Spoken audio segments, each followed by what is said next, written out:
안녕하십니까. 공인중개사법 실무 장석태입니다. 오늘은 어디 할 차례죠? 확인설명서 작성하겠습니다. 확인설명서는 최근에 빤 적 한 번도 없습니다. 최근 10년간 꼬박꼬박 나옵니다. 한 문제 나올 때도 있고 두 문제 나올 때도 있습니다. 서식을 외우는 게 부담스럽죠. 그런데 할 수 없어요. 시험에 나오니까 서식 외우셔야 됩니다. 그러면 몇 페이지입니까? 128쪽 확인설명서 서식 갑니다. 아시는 것처럼 확인설명서는 4가지 서식이 있습니다. 주거용 건축물, 비주거용 건축물, 토지, 그리고 임목공장, 광업재단 확인설명서 4가지 종류가 있습니다. 가장 중요한 건 역시 주거용 건축물 확인설명서입니다. 그래서 주거용 기준으로 정리하시면 됩니다. 그 4가지 확인설명서를 비교해서 표를 하나 만들어 놨죠. 그 표를 보시면 먼저 주거용 건축물 확인설명서 기준으로 보시면 기본 확인사항이라는 게 있어요. 그리고 세부 확인사항이라는 게 있죠. 이거는 꼭 구별하셔야 돼요. 1번에서부터 8번을 기본 확인사항이라고 부릅니다. 얘네들은 개공이 확인하여 적으시면 됩니다. 자, 그런데 9번에서 12번은요. 자료를 요구할 수 있는 것들입니다. 그래서 자료를 요구하여 확인하는 것들입니다. 그래서 이런 것들을 세부 확인사항이라고 부릅니다. 그 중에 특히 10번, 11번, 12번은 자료를 요구하여 확인하여 적으시면 됩니다. 그런데 같은 말이어도 9번은 실제 권리관계는 고지받은 사항을 적습니다. 라고 해서 말을 슬쩍 바꾸었죠. 그리고 중개보수 총 13가지의 기재 항목 중에 뭐가 기본 확인사항이고 뭐가 세부 확인사항이고는 구분하셔야 됩니다. 그러면 기본 확인사항 제목만 한번 살펴보면 1번 표시, 2번 권리관계, 3번 토지용계 공법상 이용자 및 거래 규제입니다. 4번, 5번, 6번을 앞글자 따서 입지조건의 입, 관리에 관한 상의 관, 비선호 시설의 비 합쳐서 입관비라고 부르겠습니다. 그 다음에 7번은 거래 예정 금액, 8번은 취득조서의 종류 및 세율입니다. 9번은 실제 권리관계, 10번, 11번, 12번 상태, 환경, 조건, 상황입니다. 내외부 시설물의 상태, 벽면 및 도배 상태, 환경, 조건, 그리고 보수. 자, 그 표 바로 밑에 확인설명서 공통기재사항이라고 되어 있죠. 이건 뭐예요? 이 4가지에 공통적으로 기재되는 사항입니다. 외울 때 표, 권, 금, 수, 취조, 실제 권리관계 이렇게 외웁니다. 표는 표시에 관한 사항, 권은 권리관계에 관한 사항, 금은 거래전 금액, 수는 중개보수, 표, 권, 금, 수. 그 다음에 취조는 취득조세의 종류 및 세율, 그리고 실제 권리관계까지가 공통기재사항입니다. 그 밑에 동백 2번에 보니까 비주거용 건축물 확인설명서에 특이사항이라고 해놨는데 그거는 비주거용 건축물은 주거용 건축물 확인설명서 대비 빠져있는 3가지가 있습니다. 그걸 앞으로 제가 줄여서 비도환이라고 부를 겁니다. 비도환입니다. 비주거용이니까 비로 시작한다. 이렇게 기억하세요. 비도환. 뭐가 기재 항목이 아니야? 비선호 시설은 기재 항목 아니에요. 도배 기재 항목이 아닙니다. 환경조건 기재 항목이 아닙니다.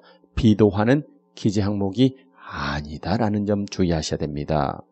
자, 그 다음에 오른쪽 가서 보면 토지 확인 설명서가 나옵니다. 토지는 기재되지 않는 항목이 주거용 대비 4가지입니다. 거기는 제가 상황환관 이렇게 부를 거예요. 생각해 보세요. 토지하고 내외부 시설물의 상태, 즉 수도, 전기, 가스, 소방 이런 것들하고 친하지 않아요.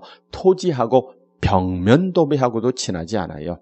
환경조건, 관리에 관한 사항 이렇게 4가지는 기재 항목이 아닙니다. 환관이라고 기억할 겁니다. 그리고 동그라미 4번에 보니까 환경조건은 4가지 중에 맞아, 주거하고 제일 깊은 관계가 있어요. 주거용 건축물 확인설명서 기재사항에만 해당합니다. 사는데 환경이 중요하죠. 주거용에만. 자, 그리고 나머지 5번 임목공장 광업재단 확인설명서입니다. 공통기재사항 외에 임목은 생육상태, 재단은 재단 목록, 그 밖에 참고사항이 기재가 됩니다. 그 다음에 6번은 그냥 읽어보시면 되고 7번도 읽어보시면 되고 8번도 읽어보시면 됩니다.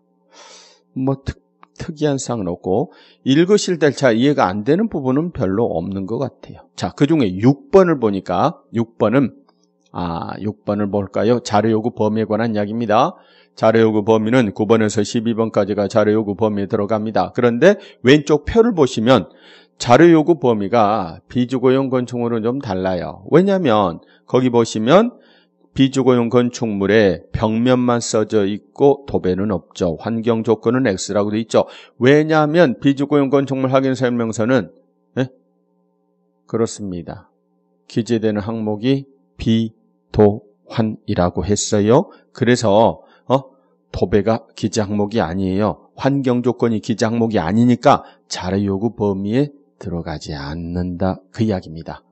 자, 그래서 자료요구 범위도 물건의 성질에 따라 달라진다. 비주거용 건축물이라면 기재 항목이 아닌 도배 환경 조건은 자료요구 범위에 들어가지 않는다. 그 이야기입니다.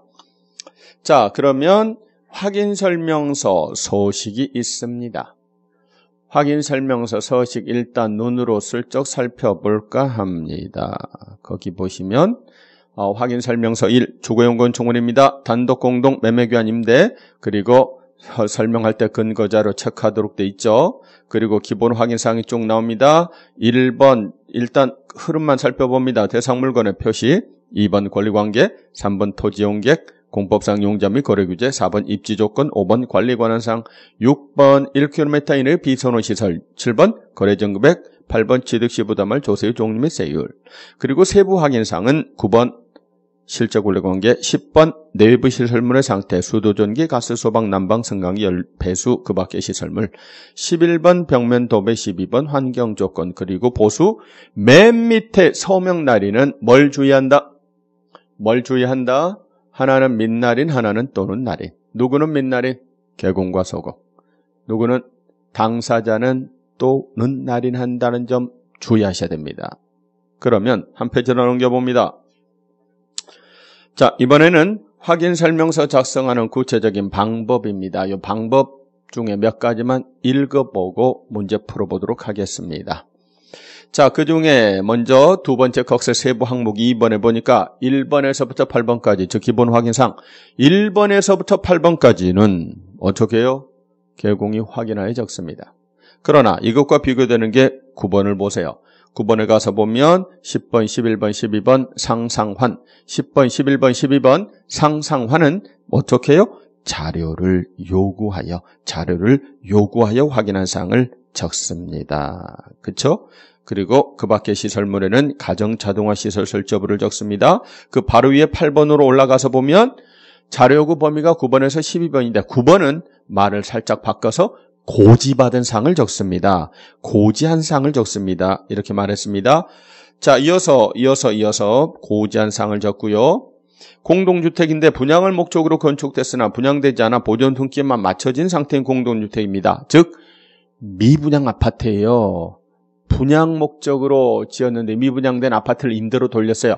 이때는 미분양 임대 아파트라는 사실을 설명을 하셔야 됩니다. 자, 그리고 그 밑에 당구장 표시 보면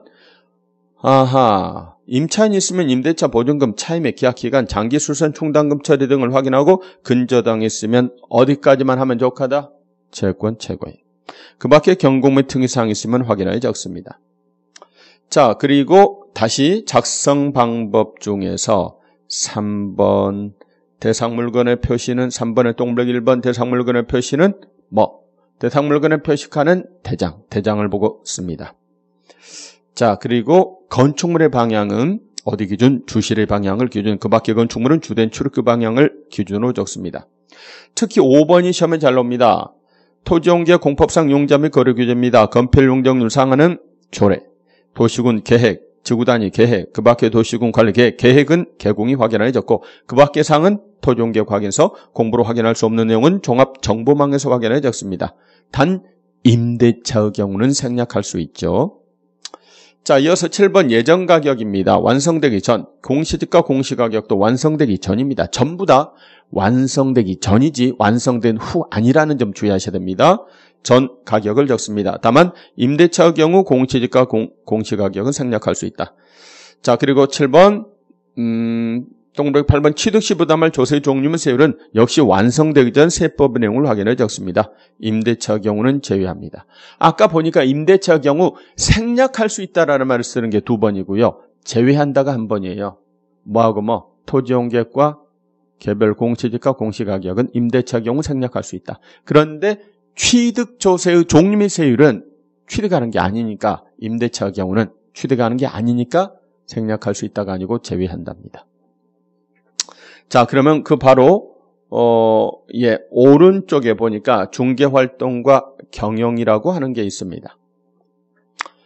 이거는 우리 시험에 거의 안 나와요. 거의 안 나와서 우리가 기본서 할 때도 거의 잘 다루지 않는 부분입니다. 예. 자, 그런데 나왔던 몇 가지 표현들 과거에 나왔긴 했습니다만 그것만 확인해 보면 먼저 아이다 원리라는 말 들었어요. 마케팅에서 쓰는 말이죠. 물건을 구입할 때 겪게 되는 심리적 변화 과정을 아이다 원리 이렇게 말합니다. attention, A, 그 다음에 interest, I, 흥미, 그 다음에 desire, 욕망, action, 행동 이렇게 말하죠. 그러면 우리 중개하고 관련해서는 attention, 주목 단계에서는 광고를 통해서 주목하게 하고 고객을 유인합니다. interest, 흥미 단계에서는 흥미를 유발시킵니다. 구입 욕망을 심화시킵니다. 그리고 욕망 단계에서는 자극을 하는 거요. 크로징 시도해 볼 수 있고 결국 행동 단계에서 크로징이 이루어집니다. 그 밑에 2번 부동산 판매 과정은 개공 중심으로 판매 과정입니다. 그 가운데 순서 정도만 외우시면 될 것 같아요. 이런 업무 처리 순서로 이루어집니다. 고객과 중개 대상물의 확보가 첫 번째입니다. 2번째 준비, 3번째 접근, 그 다음에 현지 안내 및 제시, 크로징 시도, 크로징. 뻔하디 뻔한 순서인데 뭘 순서를 외우라고 하느냐? 근데 막상 순서 바꾸면 헷갈립니다. 맨 처음에를 준비 이렇게 빼놓으면 맞아, 준비부터 해야지 이렇게 헷갈립니다. 또는 맨 처음에를 접근 이렇게 빼놓으면 맞아, 접근부터 해야 하는 거 아니야? 이렇게 생각할 수 있습니다. 아닙니다. 맨 처음이 확보, 준비, 어프로치 이런 순서입니다. 자, 이어서 고객 분석과 셀링 포인트입니다. 그 중에 셀링 포인트라는 표현, 셀링 포인트는 말 그대로 셀링 포인트 또는 세일즈 포인트 또는 판매 소구점입니다.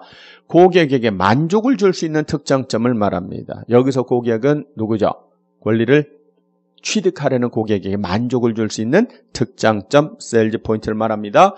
특징 분석을 통해서 장단점을 분석해서 특히 고객에 어필할 수 있는 세일즈 포인트를 도출하셔야 됩니다.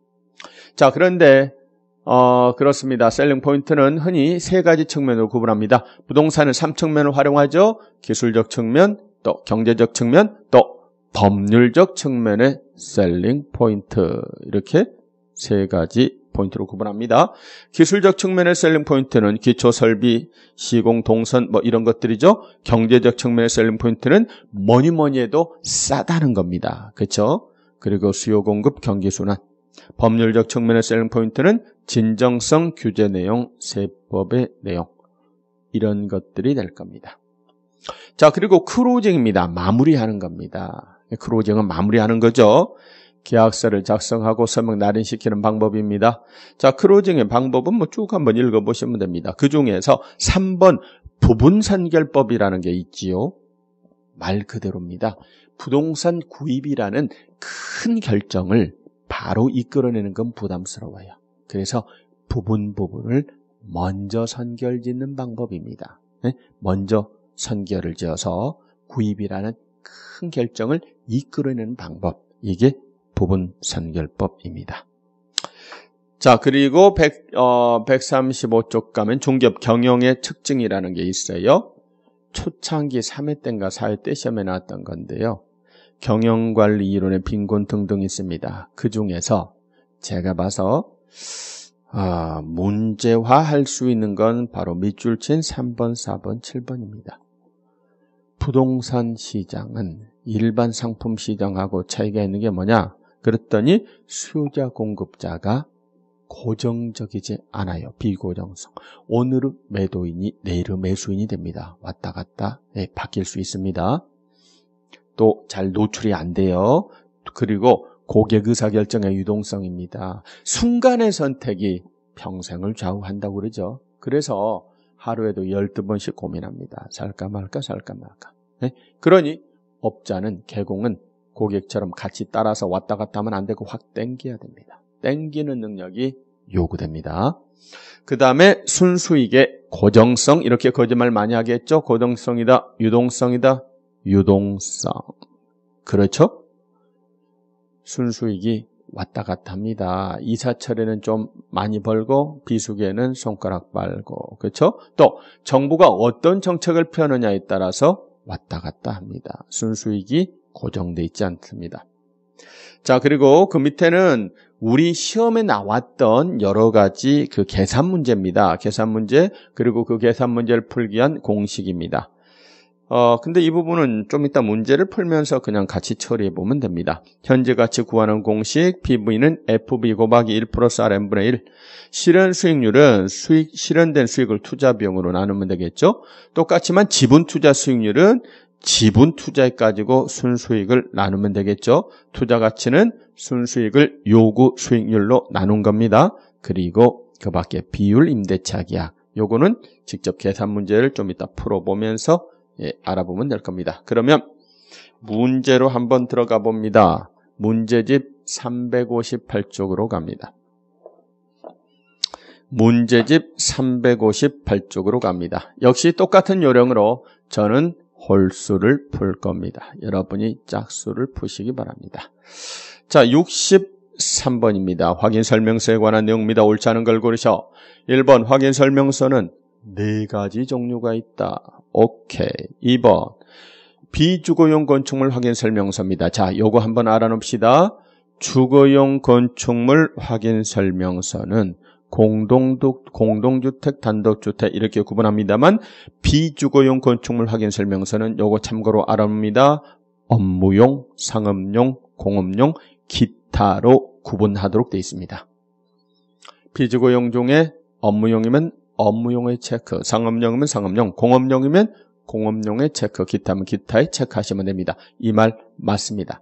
난 잘 모르겠다. 그럼 세모치고 판단하시면 됩니다. 3번 권리관계에 관한 사항은 확인설명서 종류에 관계없이 공통기재사항이다. 공통기재사항 공부했죠? 표, 권, 금수, 취조. 실제 권리관계. 표, 권, 권리관계는 공통기재사항 맞습니다. 4번 임목과 공장 광업재단 확인설명서입니다. 네? 얘네들은 공통기재사항 외에 임목은 생육상태, 재단은 재단 목록, 그리고 그 밖에 참고사항을 기재하시면 됩니다.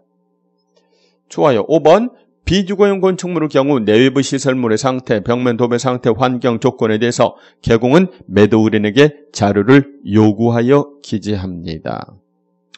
내외부 시설물의 상태, 벽면 도배 상태, 환경 조건입니다. 몇 번에 있는 건가요? 10번 내부 시설물의 상태, 11번 벽면 도배 상태, 12번 환경 조건은 전부 다 세부 확인사항입니다. 자료를 요구하여 확인하여 적으면 됩니다. 그런데 왜 X냐면 앞에가 비주거용 건축물이라고 되어 있거든요. 주거용이라고 되어 있으면 이 말은 맞아요. 근데 비주거용은요 틀려요. 왜? 자료 요구 범위에 안 들어가는 것이 있어요. 비도환이라고 했어요.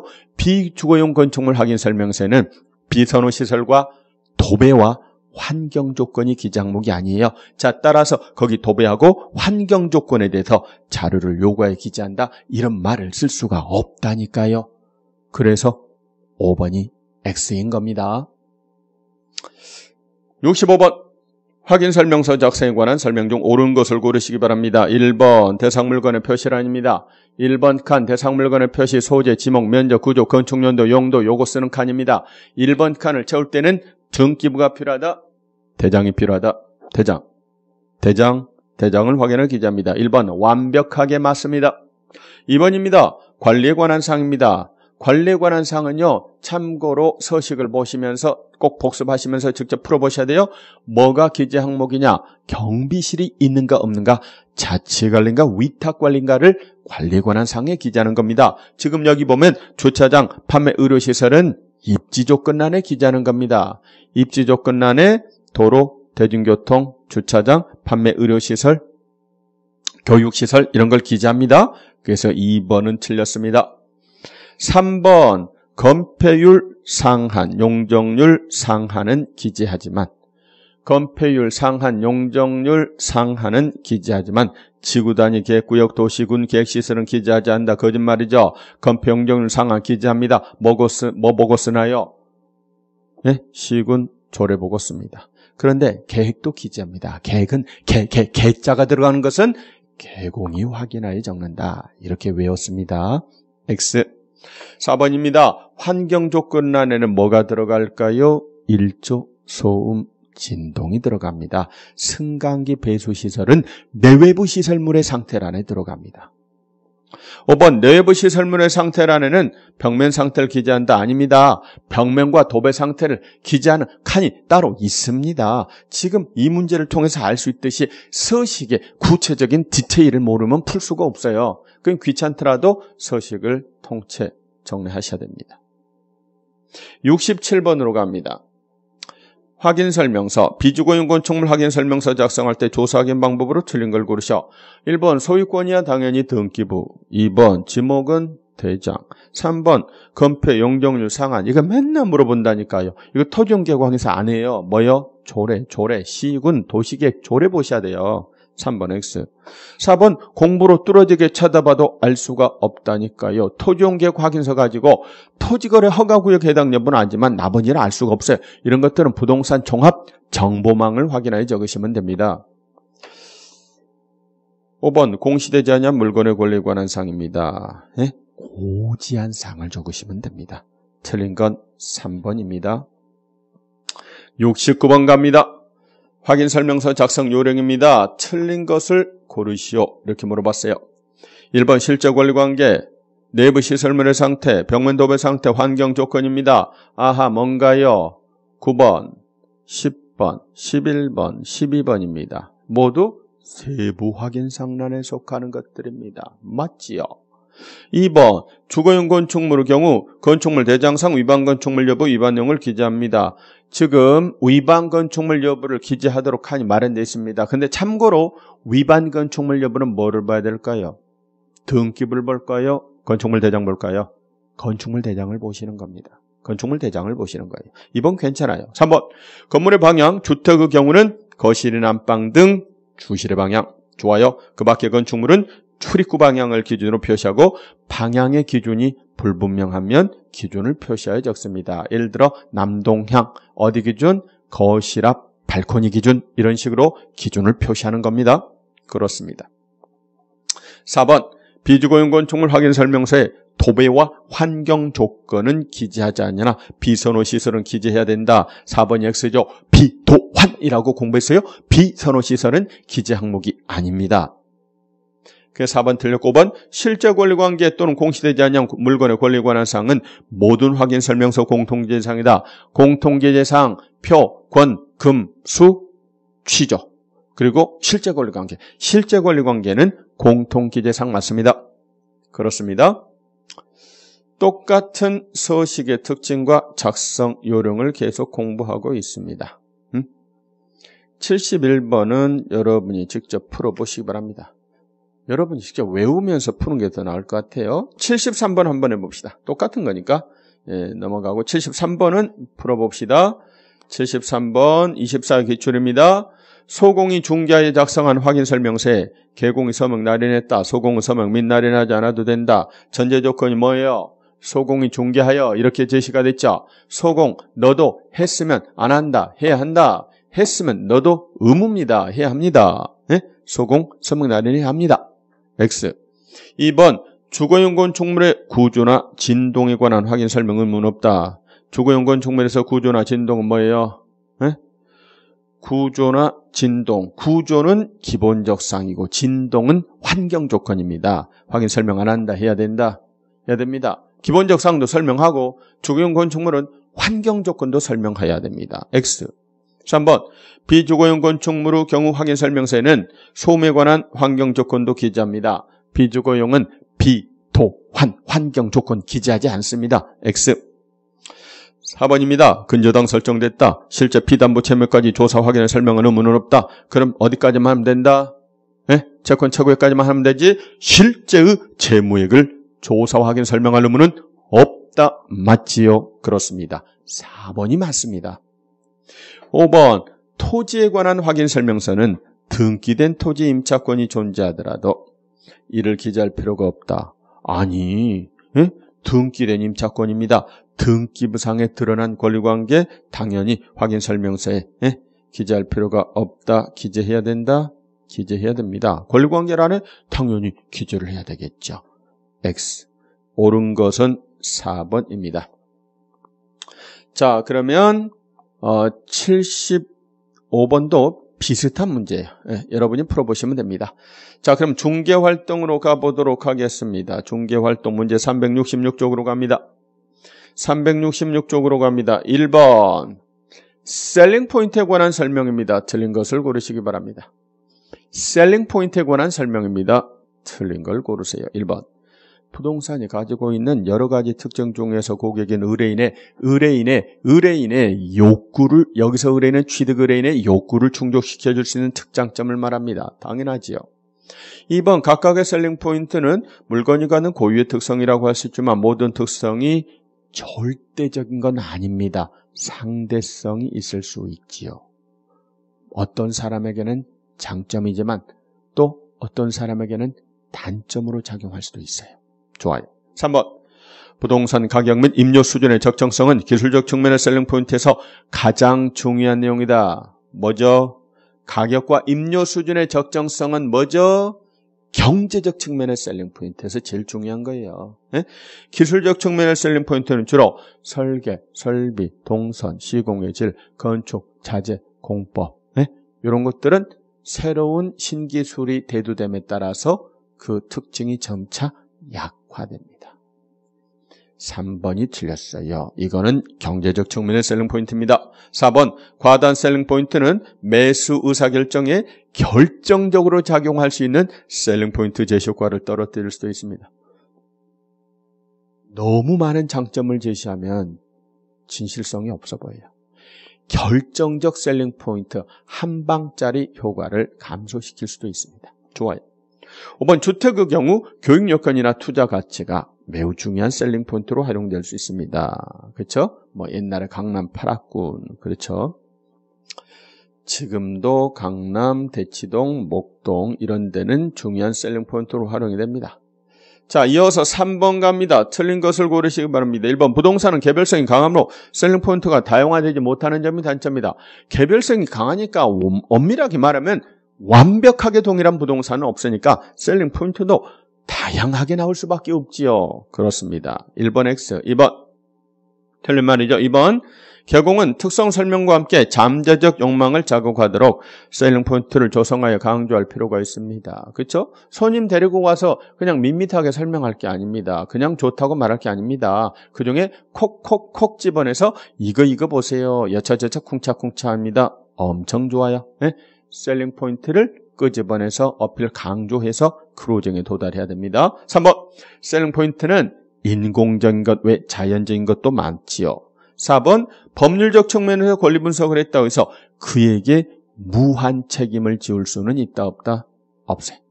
무한 책임을 지을 수는 없습니다. 우리 법원에서는요. 개공이 중개를 잘못했다. 모든 책임 개공에게 묻지 않습니다. 당사자도 책임을 물어요. 5번 건축공법 등 기술적 측면의 셀링 포인트는 시간의 흐름에 따라 점차 소멸하는 경향이 있지요. 그렇습니다. 5번 갑니다. 중개업 경영의 특징이라고 볼 수 없는 것을 고르시기 바랍니다. 1번 부동산 시장은 복잡 다양하다. 그런 것 같대. 그리고 기획과 통제가 쉽지 않다. 그런데 3번 순이익이 고정적이래요. 순수익이요. 왔다 갔다 한다 그랬죠. 계제에 따라 정부 정책에 따라 변화가 심합니다. 그렇습니다. 순이익의 유동성이라고 해야 됩니다. 3번 X, 4번 고객 의사결정 유동성, 수요자 공급자의 비고정성. 좋아요. 자, 6번서부터는 과거 우리 시험에 나왔던 기출문제 중에 계산 문제입니다. 개론 시간에 공부하는 거죠. 1년 후에 어떤 땅이 있는데요. 1년 후에 공장이 들어설 가능성 있는 토지가 있어요.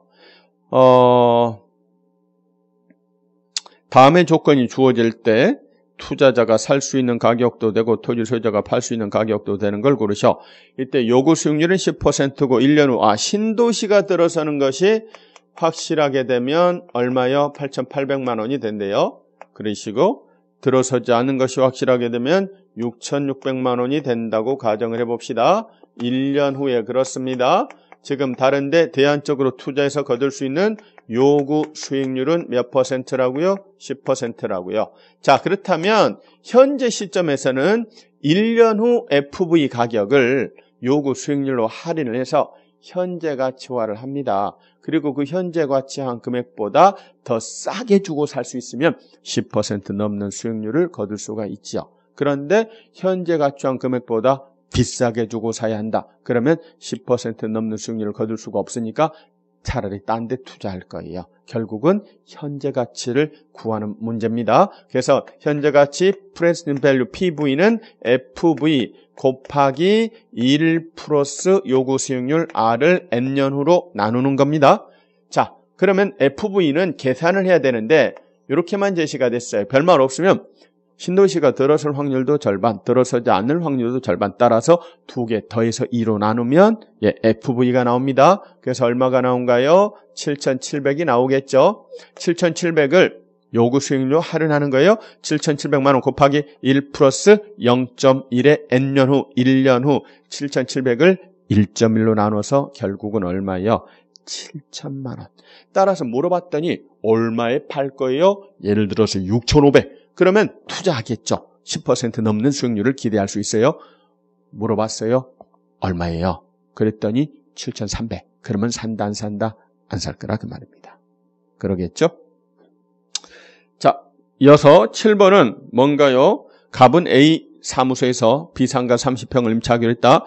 기본 임대료로 얼마요? 월 100만 원을 지불하기로 했어요. 기본 임대료 100만 원 지불하기로 했습니다. 월 총소득이 이거 산수입니다. 1억 원을 초과하면 초과 부분의 5%를 추가 임대료로 지불한다고 임대차 계약을 체결했어요. 자, 초과 부분의 5%입니다. 자, 그런데 어느 달 총소득이 3억 원입니다. 이때 지불할 총 임대료 얼마입니까? 그러면 3억이면 1억 초과 부분의 2억 원에 대해서 5%가 추가 임대료, 2억 곱하기 5% 250, 1,000만 원. 따라서 기본 임대료 100만 원에다가 그 다음에 1,000만 원 합치면 총 얼마? 1,100만 원이 그 달분 임대료가 될 겁니다. 그러겠지요? 예.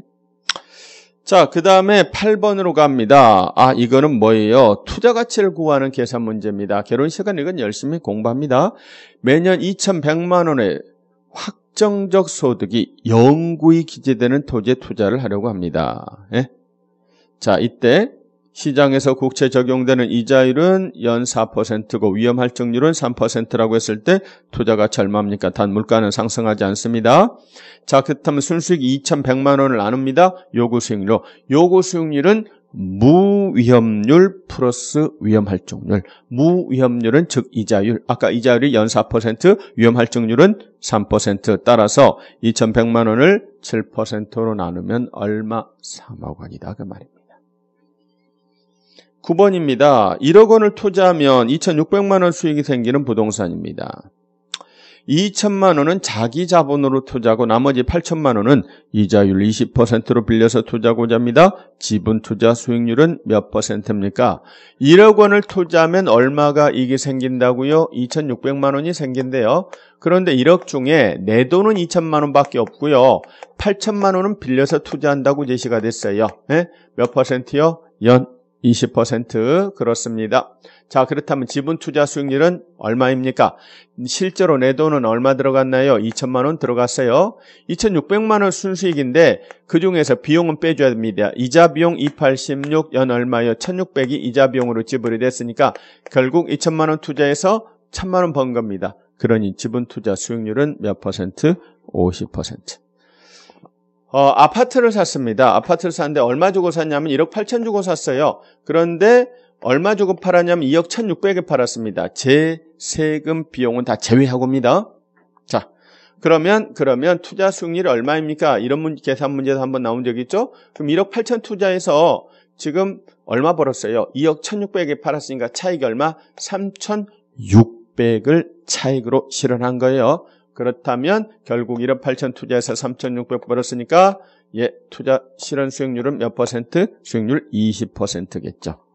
뭐 우리 실무에 그런 문제들이 나온 적이 있습니다. 자, 그러면 거기까지 하고 이제 계약서 작성은 다음 시간에 하죠.